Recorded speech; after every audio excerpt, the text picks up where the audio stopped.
Selamat pagi Bapak Ibu sekalian, para UMKM, pelaku UMKM di seluruh Indonesia. Saya ingin memperkenalkan software berbasis website yang kami buat. Saya, Putu Anom, dan tim saya, Ibu Fitri Ismianti, membuat software website berbasis website begitu ya untuk UMKM. Seperti apa softwarenya saya akan share seperti ini. Nah, ini adalah websitenya.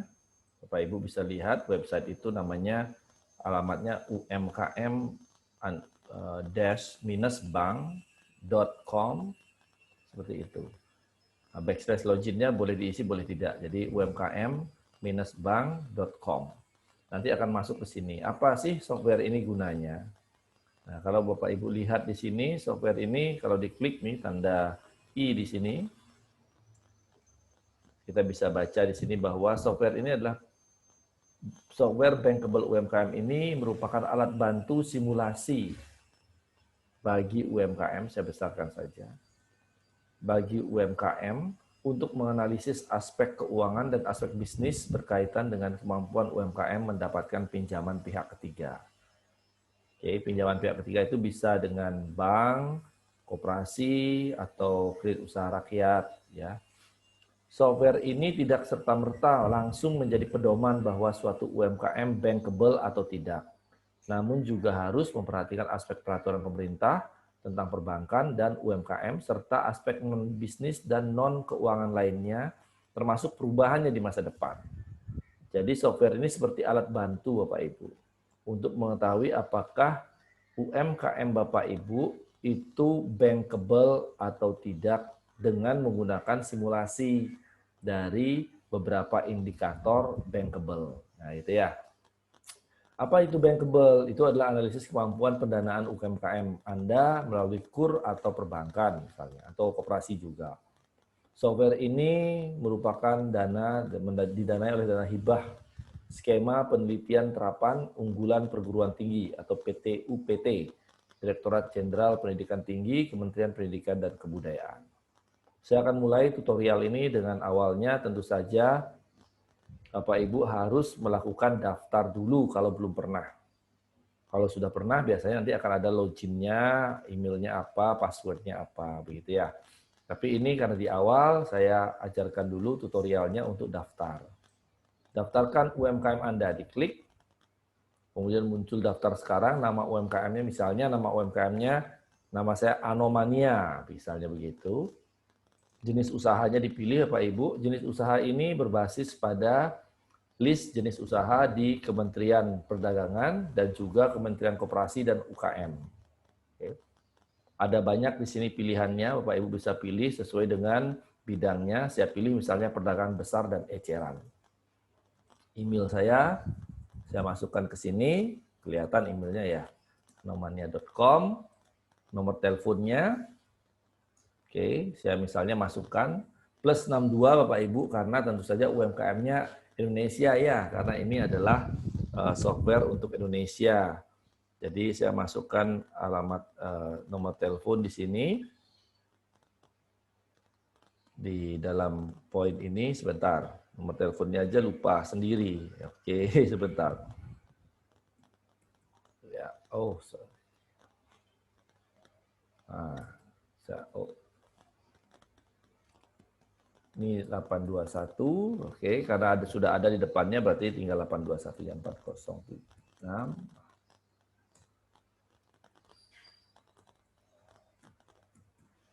Oke, harus dimulai dari belakang ya, titiknya 38. Saya nomor telepon ini saya masukkan. Nah, misalnya seperti ini. Passwordnya saya masukkan suatu angka misalnya ya. Tentu saja tidak akan kelihatan Bapak Ibu untuk Bapak Ibu sendiri. Ini saya nyoba. Oke, konfirmasi password. Oke, daftarkan. Nah, langsung terdaftar. Bergabung sejak 4 September, login pertamanya tentu hari ini ya. Yang pertama dilakukan karena dia adalah software yang harus di login, ada loginnya untuk keamanan Bapak Ibu juga. juga ada password gitu ya. Jadi ingat passwordnya, ingat loginnya. Kemudian kita akan menghitung sekarang. Nah ini adanya bankable, ada dashboard. Dashboard itu adalah ini. Bagian ini dashboard namanya yang besar, yang tampilan di sini. Nanti ada profil, saya mulai dari profil dulu aja. Nah ini profil saya. Tadi profil yang sudah kita buat ya, nama UMKM-nya apa, emailnya apa, dan seterusnya. Bapak Ibu juga bisa ganti foto di sini, kalau mau ganti fotonya silahkan. Bisa diganti foto Bapak Ibu sendiri, atau foto logo UMKM-nya, monggo. Setelah foto, ingat simpan perubahan. Oke, saya kebetulan nggak ganti apa-apa, jadi sekarang kita langsung masuk ke bankable-nya Bapak Ibu. Nah, ini adalah software bankable. Di awal akan muncul seperti ini, karena ini software digunakan untuk mencari mengetahui apakah UMKM Bapak Ibu bisa meminjam uang atau punya kemampuan untuk meminjam uang di bank maupun di lembaga-lembaga keuangan lain seperti koperasi. Maka tentu pertama kali masukkan dulu permintaan pinjamannya berapa. Katakanlah saya mau pinjam uang 50 juta, misalnya begitu.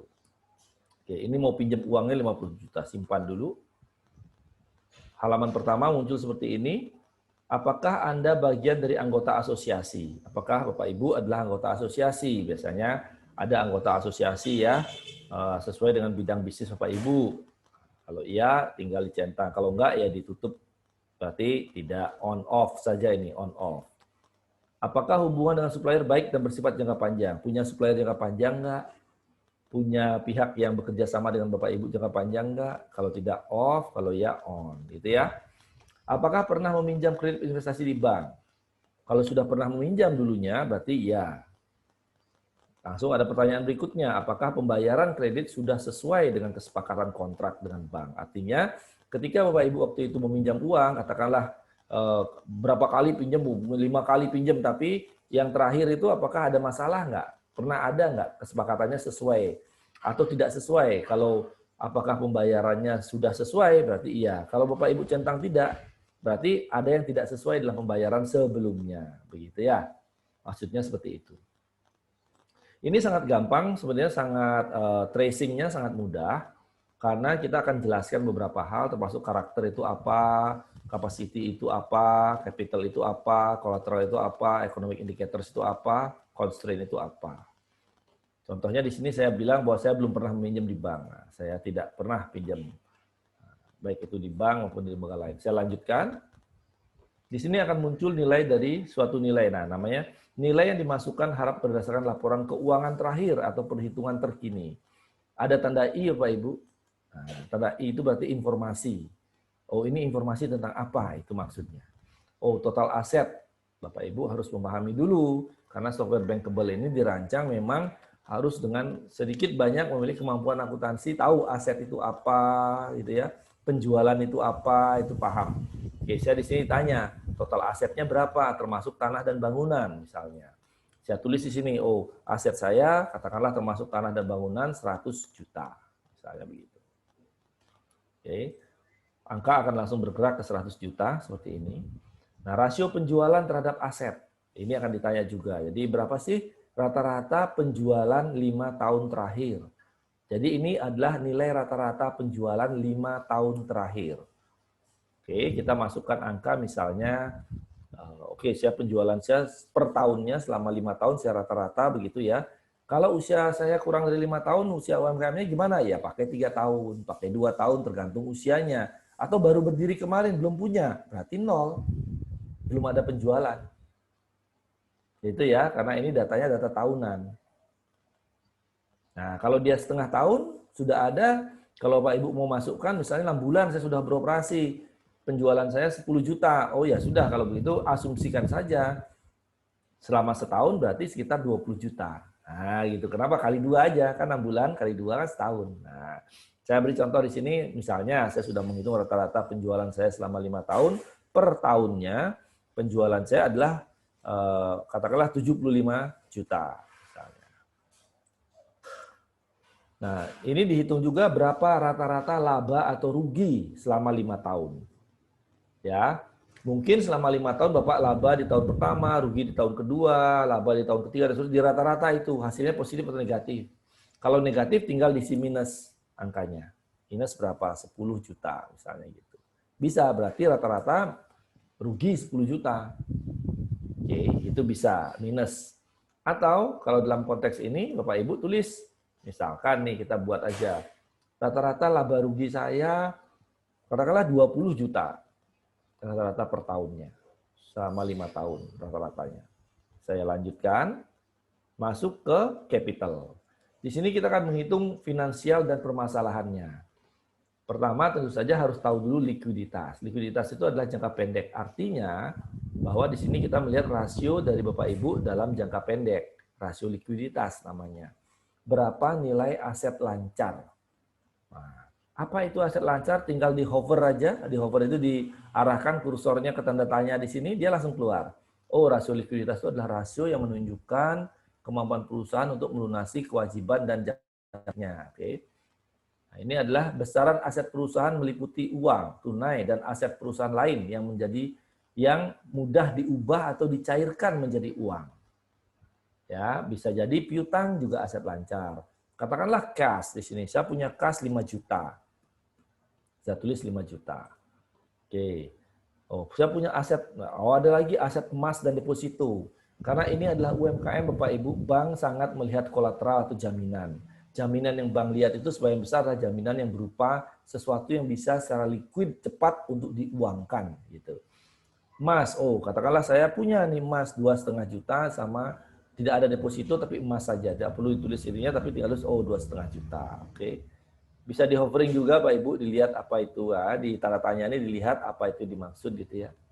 Utang lancar, katakanlah saya nggak punya utang lancar. Karena apa? Kewajiban yang harus dibayar oleh perusahaan dalam tempo maksimal 1 tahun. Punya nggak saya utang yang harus saya bayar dalam jangka waktu 1 tahun? Oh ada misalnya, ya tulis apa? Misalnya 2,5 juta utang bayar cicilan rombong, gitu, rombong pentol gitu ya. Ya, kemudian total utang berapa? Nah, ini total utang sudah terhitung 2,5 juta. Tapi kalau Bapak Ibu berhutang yang lain, misalnya bisa jadi berhutang bukan dari bank. Maaf saja, mungkin dari pihak lain. Individu bisa dimasukkan angkanya di sini. Tapi kalau tidak usah dimasukkan. Jadi dia sudah langsung otomatis dari utang lancar 2,5. Total asetnya tadi 100, itu yang saya masukkan di awal tadi Bapak Ibu. Kemudian ini adalah rata-rata labanya, rugi yang saya masukkan, dan ini adalah modalnya. Nah, modal itu muncul dari mana? Dari total aset dikurangi kewajiban. Muncullah 97,5. Itu hitungannya sudah fix, tidak perlu diubah lagi.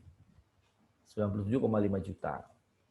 Saya lanjutkan. Nah, saya punya aset tanah sudah dihitung, muncullah nilainya. Nah, di sini kami mengasumsikan kolateral itu adalah aset-aset non tanah, non bangunan, ataupun non emas maupun deposito, itu kita hitung hanya 50% sebagai jaminan. Jadi kalau Bapak Ibu punya aset non tanah 1.000, yang dihitung hanya 500 saja. Nah itu maksudnya. Kenapa? Karena biasanya perbankan hanya menghitung senilai sebesar yang lebih kecil dari nilai sebenarnya. Nggak mungkin dihitung full begitu. Pasti dihitungnya entah itu 80%, entah itu 70%, entah itu 40%. Nah, kami menggunakan rata yang asumsi yang rata yang biasa dipakai oleh lembaga keuangan, kita pakai 50%. Jadi ini angkanya nilai aset untuk kolateral 97,5, nilai aset non tanah, non bangunan 1.250.000. Karena tadi emas saya 2,5 juta. Jadi dipotong 50%. Saya lanjutkan. Oke. Nah, di sini kita bicara tentang kriteria economics indicator namanya Bapak Ibu. Nah, economic indicator itu bercerita tentang apa? Itu bercerita tentang berapa pertumbuhan ekonomi, pertumbuhan industri, dan tingkat inflasi yang terjadi saat ini ketika Bapak Ibu membuat. Kita sudah melakukan default berdasarkan data. Nah, ini kalau Bapak Ibu klik di sini, bisa diklik ya, pertumbuhan industri, saya klik, dia akan masuk ke suatu website, dalam hal ini adalah websitenya BPS. Kita menggunakan lembaga negara, lembaga yang memiliki data yang dapat dikatakan valid karena mereka adalah lembaga yang melakukan tugasnya memang menggathering data begitu ya, sehingga kita bisa tahu kira-kira berapa distribusi dari barang, pertumbuhan dari misalnya tanaman hortikultura dan seterusnya. Kalau Bapak Ibu jasanya misalnya tadi perdagangan dan eceran, kemudian jasa pertanian, oh berapa pertumbuhan per triwulan saya sampai triwulan di tahun 2015 misalnya. Ini bisa dijumlahkan, kita bisa tahu nanti berapa kira-kira rata-rata pertumbuhannya. Nah, kami masukkan website, alamat websitenya itu langsung ke sini, nanti Bapak Ibu harus mencari sendiri kira-kira berapa, karena angka ini yang ada di sini itu sangat-sangat bergerak, drastis naik turun begitu. Kita bisa turun naikkan di sini. Misalnya pertumbuhan ekonomi setelah Bapak lihat lagi datanya, Bapak ingin wah jangan 5 deh, 4 aja, boleh masukkan 4, dia akan ke 4. Atau pakai tanda minus di sini, bisa diturun naikkan. Nah, pencet gitu ya. Oh inflasinya enggak sekian mas, kita turunkan aja. Oke, enggak apa-apa. Bisa diturunkan, ya bisa. Tapi harus Bapak Ibu mengacu pada suatu data yang valid ya dari website-website pemerintah, dari website-website yang menjadi acuan dari perbankan maupun lembaga keuangan, misalnya Bank Indonesia gitu ya. Misalnya tingkat inflasi, kalau saya klik ini tingkat inflasi, masuknya ke BPS juga. Boleh nggak pakai data yang lain Bapak Ibu? Boleh, silahkan Pak. Pakai data Bapak Ibu, boleh pakai data yang lain. Tapi harus valid. Jangan ngambil dari media online. Ambillah dari sumber-sumber terpercaya, Bank Indonesia, OJK, BPS, dan seterusnya ya. Nah, kita masukkan misalnya tingkat inflasinya, katakanlah sekarang tingkat inflasinya kita turunkan. Bapak Ibu bisa klik di sini, minusnya bisa diganti semua langsung, atau geser ini, digeser. Nah, dia turun naik. Nah, katakanlah segini. Pertumbuhan industrinya 4,12, katakanlah begitu, inflasinya 2,12, pertumbuhan ekonominya 4%. Sekarang minus sih sebenarnya. Ya, hari ini tuh minus ekonomi kita. Tapi nggak apa-apa, kita coba seperti ini, kita lanjutkan. Selanjutnya kriteria constraint Bapak Ibu. Kriteria constraint itu berkaitan dengan hambatan yang terbesar yang dihadapi Bapak Ibu. Ini kami mengacu kepada apa yang kita kenal sebagai hambatan-hambatan dalam berbisnis. Salah satu teorinya mungkin Bapak Ibu mengenal dengan misalnya Porter Five Forces, ada SWOT ya yang biasa ya, seperti itu ya. Tapi di sini kita kategorisasi. Untuk UMKM apa saja berdasarkan riset-riset sebelumnya. Ini kalau hambatannya diklik Bapak Ibu ada drop down menu, nah, bisa dimilih, pilih salah satu. Mau pilih yang mana? Apakah hambatan Bapak Ibu itu teknologi, ataukah pelanggan, ataukah konsumen, ataukah karyawan, apa? Silahkan. Misalnya kalau di sini hambatan saya adalah persaingan, misalnya. Yang kedua hambatan saya adalah keuangan, duitnya kurang, misalnya gitu. Nah, boleh banyak, boleh. Satu juga nggak apa-apa, tidak ada pun nggak apa-apa. Nah, oke, sekarang kita perlihatkan hasilnya. Kita klik. Nah, selamat Anda bankable. Di sini kita bisa lihat indikator-indikator bankable. Oh, kalau saya minjem 50 juta, secara rata saya sebenarnya bankable. Oke, mampu meminjam. Namun, kalau Bapak Ibu lihat di bawah sini, ada yang tidak dicentang. Nah, bankable dicentang, karakter, anggota, asosiasi, hubungan supplier, aspek peminjaman semua dicentang, kolateral dicentang, berarti oke, itu oke, good. Yang tidak dicentang misalnya, nah rasio penjualan, oh berarti apa? Berarti rasio penjualan saya, hanya rasio penjualan saya itu nggak bankable. Artinya memang saya ini perusahaannya bankable. Tapi kalau saya ingin lebih bagus lagi, lebih disukai lagi oleh perbankan dan bersedia dipinjamin uang, maka rasio penjualan saya harus berubah. Harus saya naikkan mungkin penjualan saya. Berapa naiknya? Nah, Bapak Ibu bisa klik di sini tanda silang ini, klik, dia akan kembali ke awalan ini, ke rasio. Oh, penjualan saya itu 5 tahun rata-rata 75. Nah, sekarang karena ini adalah software simulasi Bapak Ibu bisa lihat, wah, saya bankable tapi saya ingin lebih bankable lagi. Tahun depan saya mau naikkan atau coba bisa nggak target, ini kan tahun ini belum selesai nih, target nggak 75, tapi bisa nggak kita jadi 150 juta penjualan kita, tinggi gitulah, naik. Oh, Bapak Ibu tulis di sini. Terus kita lanjutkan. Kalau hanya itu variabel yang diganti ya, monggo dilanjutkan lagi. Ini sudah sudah sama dengan yang tadi itu ya, angkanya sudah sama, nggak ada perubahan yang dipakai lagi. Misalnya nggak ada yang berubah lagi, kita lanjutkan. Nah, ini kita lanjutkan lagi. Ini juga nggak ada berubah misalnya, lanjutkan, kita perlihatkan hasil. Memang tetap bankable, tapi lihat, oh benar, rasio penjualannya sudah bankable.